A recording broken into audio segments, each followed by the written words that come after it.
saya menggambar tentang masalah pasar tradisional. Ya. Di dalam event tentang masalah koperasi yang digagas oleh komunitas segitiga. Di sini kami berharap bahwa seniman ini harus mempunyai wadah, mempunyai suatu tempat di mana tempat itu kita dapat berkumpul adalah untuk karya ini mau dibawa kemana. Nah, wadah inilah yang sekarang kami gagas. Nah, yaitu dalam bentuk koperasi. Dalam koperasi ini bukan saja masalah simpan pinjam, tetapi bagaimana kita mengolah, membuat kanvas, media-media lukis lainnya seperti cat, bingkai, dan juga bagaimana pemasarannya. Nah, disinilah pentingnya manajemen pemasaran. Tentunya kita harus mempunyai MOU. Dengan MOU itulah kami jelas untuk melangkah kemana. Nah, arah-arah ini ya kita tetap akan perjuangkan dengan bentuk koperasi. Nah, wadah ini di mana pelukis-pelukis bebas, siapa aja bisa masuk. Yang pasti adalah menjadikan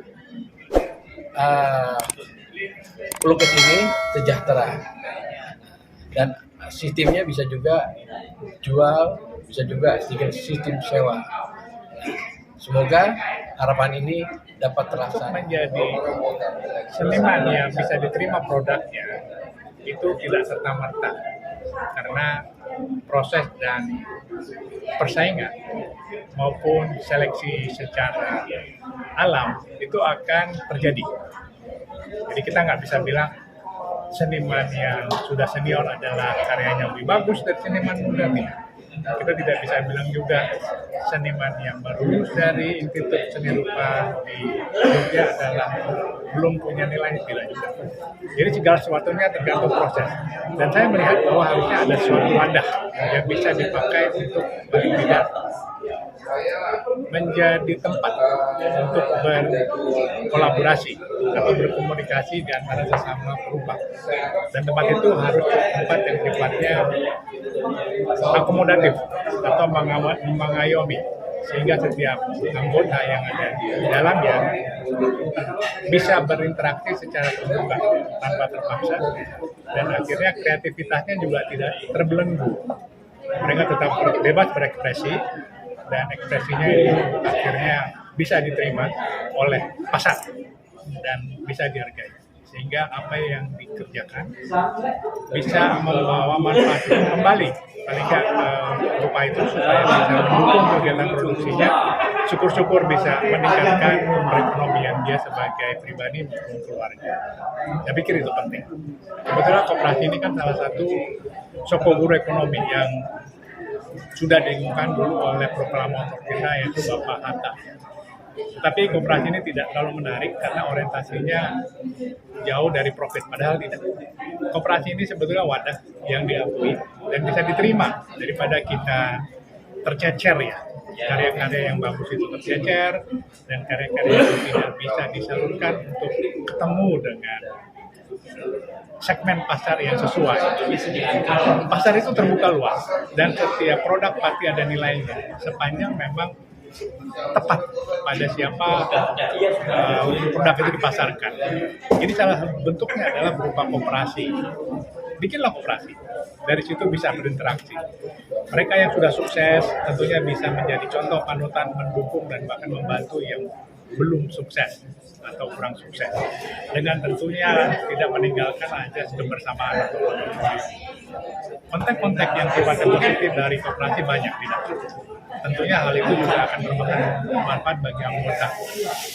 Saya melihat kita ini pasar yang luas, tetapi kita tidak bisa masuk ke pasar itu kalau kita tidak tentukan dulu objektifnya. Koperasi ini membantu, dan koperasi ini tidak seluruh harusnya dijalani oleh para anggotanya yang seniman, tapi bisa juga dimasukkan beberapa pihak atau pribadi yang memang kompeten di bidang masing-masing. Misalnya dia kompeten di marketing, atau dia kompeten di manajemen, atau di finance, atau di accounting. Diajak aja, tentunya dengan keterlibatan yang sifatnya bagian dari filantropisnya. Apakah nanti ada kompensasi pembayaran atau tidak, itu bicara yang lain. Tetapi ketuk dulu keinginan bahwa koperasi ini orientasinya adalah untuk kebersamaan dan dilakukan secara bersama tanpa ada sesuatu yang merasa dirugikan atau untung terlalu besar untuk sebagian pihak. Tetap orientasi cost and benefit tadi. Kita tidak bisa pungkiri bahwa suatu kegiatan adalah tentu memerlukan biaya. Kalau falsafah Jawa bilang gerbasuki mau beyo, artinya tidak ada sesuatu yang tanpa biaya. Segala sesuatu pasti perlu biaya. Tinggal kita melihat biaya itu adalah biaya yang produktif atau biaya yang kurang efektif. Saya rasa koperasi boleh menjadi pertimbangan untuk suatu langkah awal mempersatukan tujuan besar dari para pemula. Nah, kira-kira tujuannya ini untuk para seniman pemula atau memang sudah memiliki nama atau gimana, Pak? Koperasi ini? Pertanyaan yang bagus. Karena memang kadang kalau yang namanya kepentingan individu atau ego pribadi itu agak susah kalau kita tidak bisa melihat bahwa orang lain perlu bantuan kita. Nah, kalau pertanyaannya apa cukup bagus. Sebetulnya tidak ada segmentasi atau leveling, apakah dia berupa yang pemula atau sudah punya nama.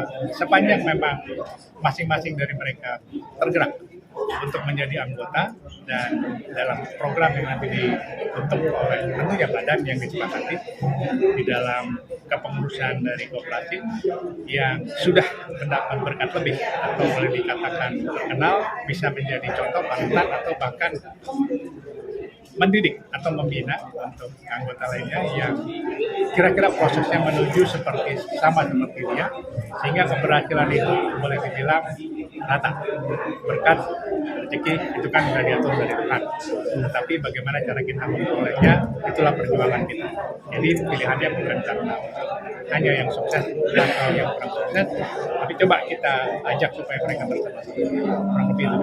Ya, kita sangat beruntung di Jakarta yang penuh hiruk pikukan, terjebak dalam rutinitas. Ternyata masih ada pameran-pameran seni yang menghadirkan karya-karya yang luar biasa. Yang buat saya ini betul-betul satu rekreasi emosi, rekreasi estetika yang luar biasa. Dan sayang sekali pameran ini berakhir hari ini, dan saya berharap ada kelanjutan pameran-pameran lainnya dari komunitas ketiga maupun komunitas lukis lainnya, dan saya berharap kawan-kawan semua juga lebih aktif untuk menghadiri pameran-pameran karena manfaatnya sangat luar biasa untuk diri kita sendiri dan juga untuk para pelaku seni. Bagi saya ini adalah rekreasi hati yang sangat luar biasa karena ada puluhan lukisan yang dipajang dan setiap lukisan itu menghadirkan suasana kejiwaan yang tertentu. Ada yang menggugah, membuat hati bahagia, justru ada yang membuat hati sedih melihatnya. Ada yang mengingatkan kita pada keagungan Sang Pencipta. Begitu banyak yang bisa kita pelajari dari karya seni. Dan saya berterima kasih kepada para pelukis yang sudah berpartisipasi menghadirkan karya maksimal mereka. Saya berharap bahwa pelukis-pelukis yang berpartisipasi ini semakin dikenal oleh masyarakat, dan dengan melihat juga karya kawan-kawan sesama pelukis, mereka juga bisa mengimprove dirinya, berani melangkah kepada batas-batas berkesenian yang lebih. Jadi tidak terkekang pada apa yang sudah dilakukan, mengeksplorasi.